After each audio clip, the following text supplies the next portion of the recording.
Recorded Books and One-Click Digital present Faerie by Eisha Marjara. Narrated by Sunila Nankani. Part 1. Pupa. Chapter 1. 18. I had a plan, a wish for my 18th birthday. I dreamed of leaving the four walls of the hospital behind and living on the generous offerings of winter, of feeding on snowflakes, melting away the last remaining pounds and withering into oblivion. The numbers 1 and 8 were terrifying to me. I could not face them. I couldn't fathom the hoods of my future, womanhood, adulthood, and most dreadful, however unlikely, motherhood. No matter how I could or would shrink my flesh, I was helpless to nature's most incredible and cruel weapon, time. Mid-morning in the middle of February, I paced the hallway, as I had many times before, and counted each calorie I burned.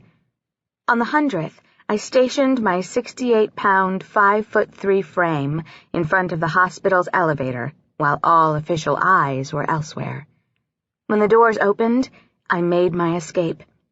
I darted out the main door, tore across the parking lot, and headed straight for late morning traffic. I began to sing Whitney Houston's I'm Every Woman down traffic-jammed Poirier Avenue, past wide eyes and frozen bodies that watched the spectacle of the emaciated, half-naked humanoid in hospital garb trying to make a dim-witted escape from time.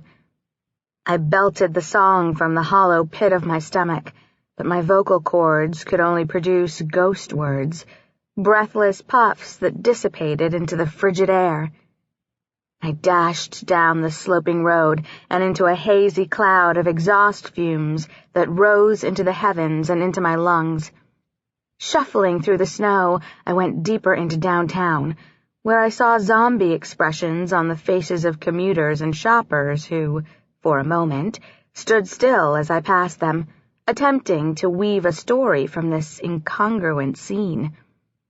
I could feel my heart pound hard against my thorax and my lungs collapse with each exhalation, ribs pressing into skin, throat choking for air. "Can I help you, miss?" I saw a hand extended, an offer of help that drifted into my indifferent ear, possibly from the man waiting for the ever-late number 199 bus. The pale warmth in my flesh drained quickly into a bloodless blue-gray. My limbs slowed and loosened. I was ready to collapse.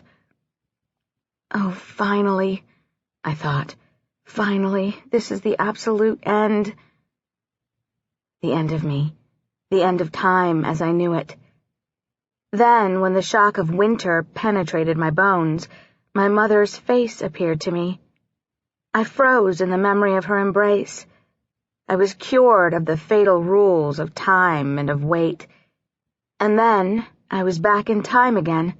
I felt my arm nearly ripped from its socket. "Stop, you stupid girl! Get back here!"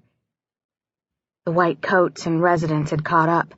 They flung my weary body into an ambulance and dragged it into the loneliest room in the hospital. I kicked and screamed all the way back, losing a fairy tale slipper along the way, and feeling completely the crushing pain of my hideous life and my fear of growing up. One lethal tranquilizer in the ass, and I was out like Sleeping Beauty.